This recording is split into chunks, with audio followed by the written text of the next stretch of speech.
Hi, I'm Steven, the calculator guy, founder of DeFi Dojo Discord, and today I want to talk about Aperture. By the way, don't click any links on the Twitter. I was SimSwap hacked. I haven't got my Twitter account back yet, so it's just totally malicious stuff over there. Don't click any links. Okay, but let's talk Aperture. So Aperture, in my opinion, is one of the coolest UniV3 tools that exists, period. Right now. Like, I love Revert, I love DeFi Saver, APY Vision is really cool for tracking your positions, but in terms of like managing a position, it's going to be pretty hard to beat what Aperture is offering. So I'm going to show you all of its like features and functions, and then you can, use it or don't use it. It's totally up to you. But if you are a UniV3 kind of person, and UniV3 is arguably the best place to get real yield in all of DeFi, then you're definitely going to want to check this out. So let's just dive right in. First things first, you do have to get whitelisted for the private beta. This should be fully live like in the very near future. If you're not whitelisted, just like, you can jump into the DeFi Dojo Discord and like tag the members of Aperture in there if you want to, or you can reach out to me. I'm sure like we can get you whitelisted. Connect your wallet. I love that they have Rabby. I'm a huge user of Rabby. Rabby is just like so great for revoking permissions, for like warning you about things, for knowing which chain you want to be on which tab. So I'll use Rabby. MetaMask is fine. I have nothing against MetaMask. I am just totally biased towards Rabby. So you can see I have one position here that is being tracked. These positions are like totally non-custodial. So it's not like I have given the position NFT or the NFT to Aperture to manage. Aperture just notices that I have this position open. If I had other positions open on like mainnet or other positions open even on Arbitrum, they would also show here. It's not because Aperture has these positions, it's because they've recognized them. Very similar to Revert, another tool that I really love and think is impeccable. So you can see I have a position here. What can I do with this position on Aperture that makes it so cool? Well, let me show you. There's a lot of different things you can do here. By the way, if you want to like track the position and see how it's doing, nope, yes. Those are not my wallets. This one is my wallet. So you can see sort of like my position here, my tight range that I have going for Pendle. So Revert's really good for like tracking yield and APR. It's not like maybe perfectly accurate, but it's pretty accurate. So you can see I'm like right in the middle of the range, but maybe I want to rebalance, right? So with Aperture, what could you possibly do? Well, you can add and remove liquidity, but this is something you can do on Uniswap. So it's not like these are specifically unique features. Then there's auto compound. This one is pretty unique. So what auto compound allows you to do is set a minimum percentile fee. So like, let's just say I went on, and every time I gain 1% in my position, I want it to compound. So like let's just say it's like roughly 100% fee APR. At a 1% increase in fees to the value of the LP, I want it to compound if and only if the gas is 60 cents or less. If I want it to be like 5 cents or less, I can do that. And then click auto. You also want to like mind your slippage. I would not want very high slippage. Pendle's kind of not 2%, kind of a illiquid pair, not super illiquid, but semi-liquid. You could do 10 cents on this if you wanted to. Oop. So let's say every 1%, if it's more than 50 cents, and then with like 0.3% slippage. At least 0.6, okay, so I have to pay at least 60 cents. That's not bad. 62, there. All right, and then sign. So with this, what happens here, right, is that you're signing permissions to allow Pendle to interact with the NFT position. So this does now give you smart contract risk to, not Pendle. This does give you smart contract risk to Aperture. Previously it was completely non-custodial. If you're doing auto compounding, it's no longer completely non-custodial. No, they don't have they don't custody your asset, but they have the ability and permission to compound your asset now. So do keep that in mind, right? It is an additional smart contract exposure, but the major benefit here is there's no fees. So Aperture is not taking any fee, any cut of that auto compounding like some other platforms might, which is a huge benefit. So if you have like these crazy high yielding APRs, on these protocols and you want to have them compound similar to Beefy, right? Beefy does this auto compounding for you. If you want Aperture to do this for a UniV3 position, you can. You can even set the specific parameters under which that happens. So that's like the first very cool thing, very cool feature that Aperture has. And again, Aperture's been around for a super long time. They were on Terra with their pseudo delta neutral mirror vaults, which were really, really cool until Terra collapsed. Then they went to, I think it was AVAX with their sort of like managed concentrated liquidity positions or leveraged liquidity positions, which were also really cool. But they finally settled into what I think is definitely what's going to be their crown jewel, which is this UniV3 sort of tooling system. Okay, so like that's that, right? That's automatic compound. Yes, you are exposed to like smart contract risks, so do keep that in mind. I mean, it is Aperture. They have never been exploited, knock on wood, and they are a very robust team, like Fang, Facebook, Apple, like Netflix, Google kind of development team over there, which is why this looks so professional. Okay, so what else can you do? You can rebalance.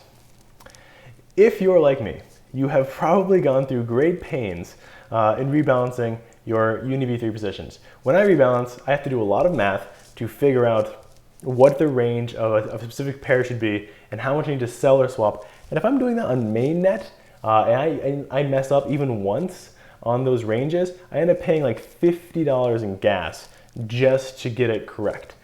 I don't want that to ever happen again, which is why I appreciate things like Pendle and Revert so much, specifically, not Pendle, Aperture and Revert so much, specifically Aperture, because there's no additional swap fee, right? So here, let's just say I was out of range, right? So like, here's my position, and I want to go to a new range, or like, here's my position, and here's the current price. What you can do is like, have a thesis, right? Most theses are built around a specific percentage above and below an asset. So like, if I was long on the asset, maybe I'm only down 3%, but I'm up like 15%, so I can capture more of that upside, right? So I could rebalance in that way. If it's out of range and just want to go back to the middle, you could do plus or minus 5%. This is a very, very aggressive range. You're probably going to suffer a ton of impermanent loss here, but your fee tier would be ridiculous, right? It would just be super high. Your fees would be really high. So there are a lot of different ways you can play with this. Generally speaking, for volatile pairs, you want a bit of a wider range, maybe plus or minus 15%. Yes, it will reduce your APY, but you're much more likely to just be continuously ranging back and forth in there, collecting fees, pretty decent fees, and not having to realize impermanent loss by rebalancing over and over again to stay in range.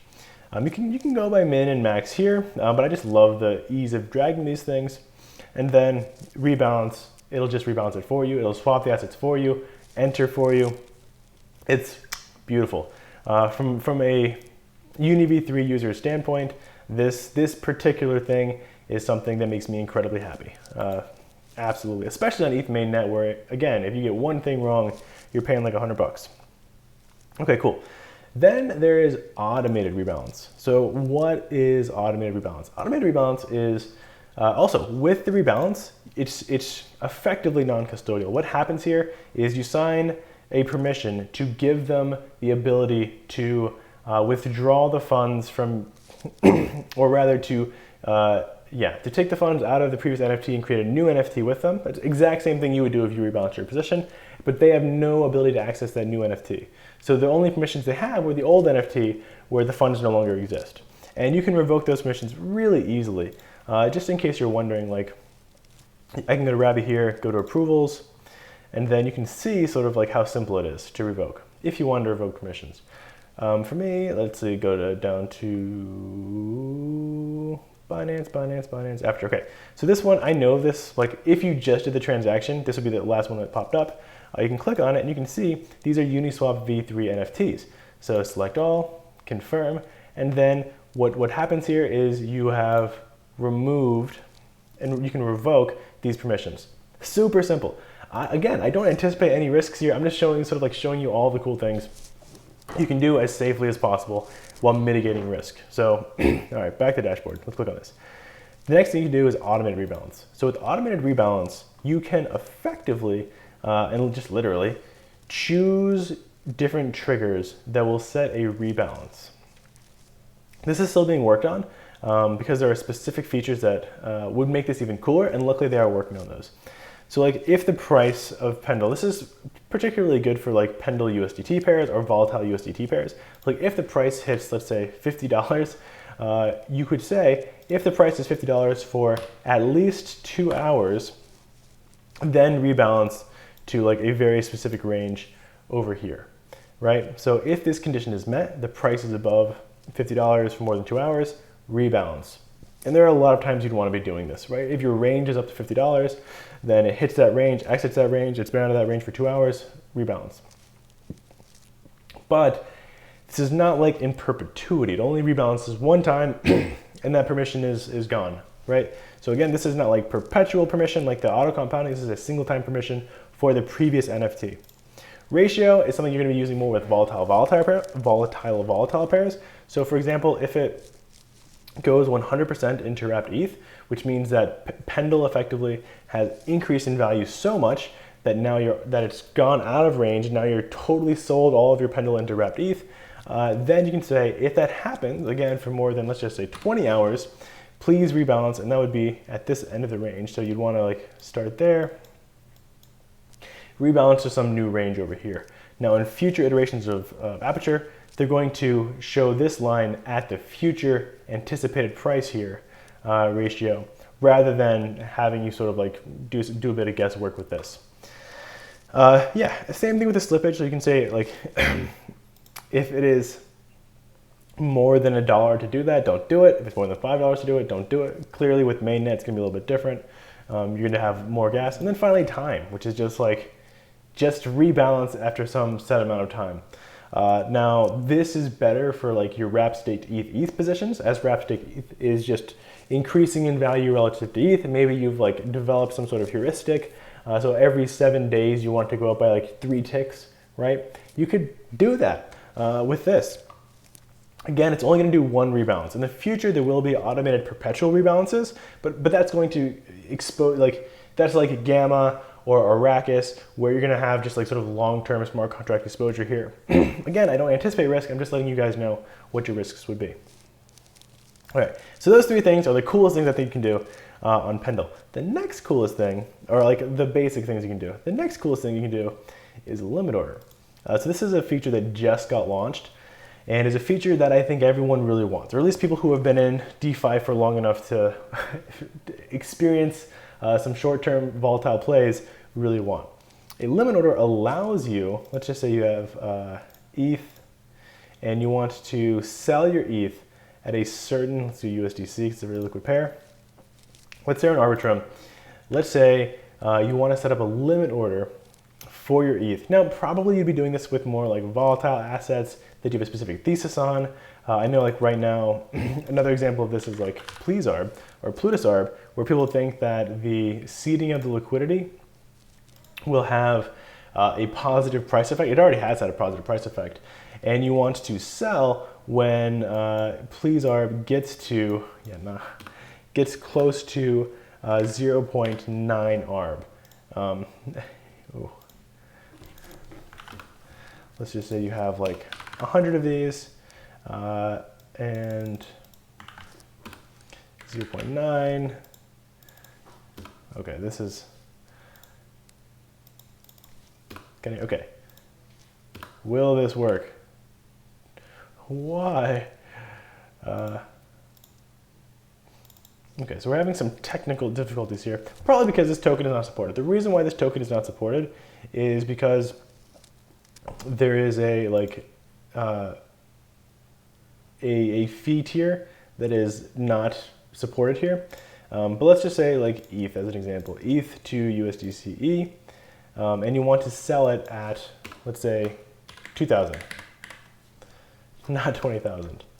How would that affect this? So what would happen here is when it gets to this specific tick, which is like 2024, it would create a single tick liquidity pool. So the price approaches it and it's not in liquidity yet. And as soon as it hits that tick, it passes through that liquidity pool and exits once you're 100% into USDCE. So you can do this already with Uniswap v3. However, you can't make it close afterwards. So you could create a tick that's outside of the range right now, a single tick liquidity pool. And as the price passes through it, you become completely in the other asset. So ETH converted to USDC, USDC, USDC. But if the price goes back, you end up back in ETH, or if it's in the middle, then you end up like with two assets. The benefit of this is it creates one tick. Once you go through, then it exits, and you're now effectively in the other asset. So you've created a limit order utilizing concentrated liquidity. Very, very cool, specifically for the more volatile assets. Right now, I think the fee tier is like 0.3 default. In the future, they're going to allow you to edit this. Also, you can make it expire any amount of days. Let's just say you want this limit order up for 3 days or 10 days or whatever. After that, it'll expire and the limit order will close.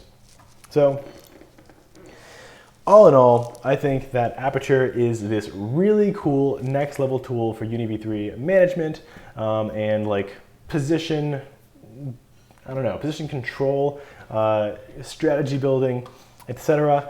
I will say after I found this product, I did reach out to the Aperture team and ask them if I could be an ambassador because one, I've known the Aperture guys for a long time.